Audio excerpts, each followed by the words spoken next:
Welcome back to Traditional Finance Lesson. In this segment, we are going to talk about the basic financial instruments that are part of the financial system.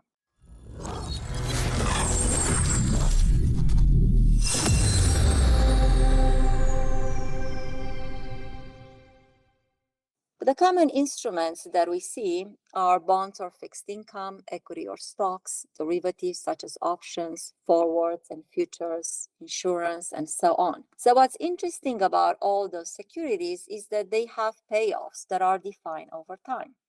So let's dig right into a bond. This is the simplest sort of fixed income instrument. And what it does, it has a predictable cash flow that pays off over time. In this concrete example, I'm thinking of a 10% coupon bond.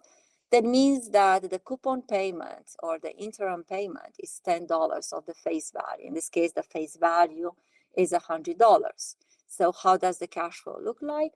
Well, the first thing that you do is to buy the bond, and you pay $120, which is the market price for the bond. I just pulled this 120 out of the year just as an example. Every period after you bought the bond, you get a coupon payment deposited in your bank account. So the first coupon payment is $10. The next one at T plus 2 is $10. The third one, it's $10. And when the bond matures as a final payment, you get back the principal, which is $100, plus the last coupon, which is the $10. So at T plus 4, you receive $110 back into your bank account. In this way, a bond gives you predictable cash flows that happens over time. A stock is an example of an investment that pays off also over time. But usually we think of a stock as being a perpetual claim that pays off forever as long as the company is still in operations. There is still the possibility of getting payments from the underlying stock, and those are called dividend.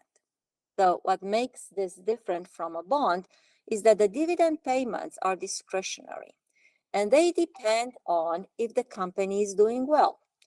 So if the company is doing well, it can pay a very high dividend. If the company is doing poorly, it can pay a very low dividend or not pay at all. The example here is a cash flow of a stock that you buy for $100, which comes out of your own pocket at the beginning of the time, after which there is a dividend payment of $1. The dividend then grows by 5%, so it becomes 1.05. And after that, who knows? It all depends on how well the underlying stock is doing. There is a set of securities whose payoffs are derived from other securities. An example is a call option. So call option is something that you buy, and when you pay for it, you buy the right to buy the underlying stock for a fixed price that you have agreed upon. So in the context of this example, you've paid $10 for a call option, and the call option gives you the right to buy the stock at a price of $5.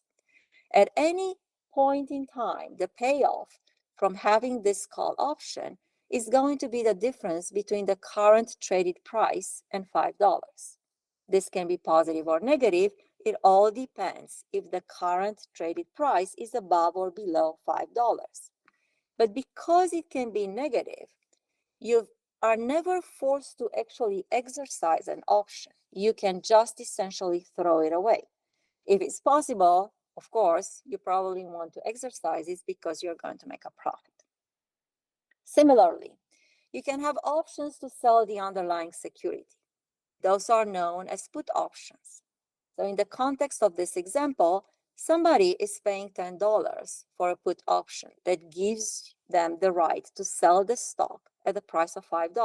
So the payoff at any point in time is, of course, $5 minus whatever the stock price happens to be. And because it can be negative, you're not forced to actually go through the trade.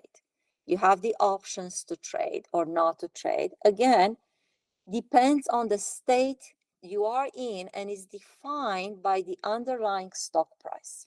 A slightly different type of assets that's not trading in financial markets is insurance, but it is a financial asset because it has an underlying contract assigned to it. So you enter into an agreement with an insurance financial institution and you pay a regular fee. In the context of this example, the regular fee is $5. At some point in time, if something bad happens to you, then the insurance company pays you a large amount of money that is proportionally or some function of the financial loss that you endured. So in this case, at T+3, they're paying you an amount of $100.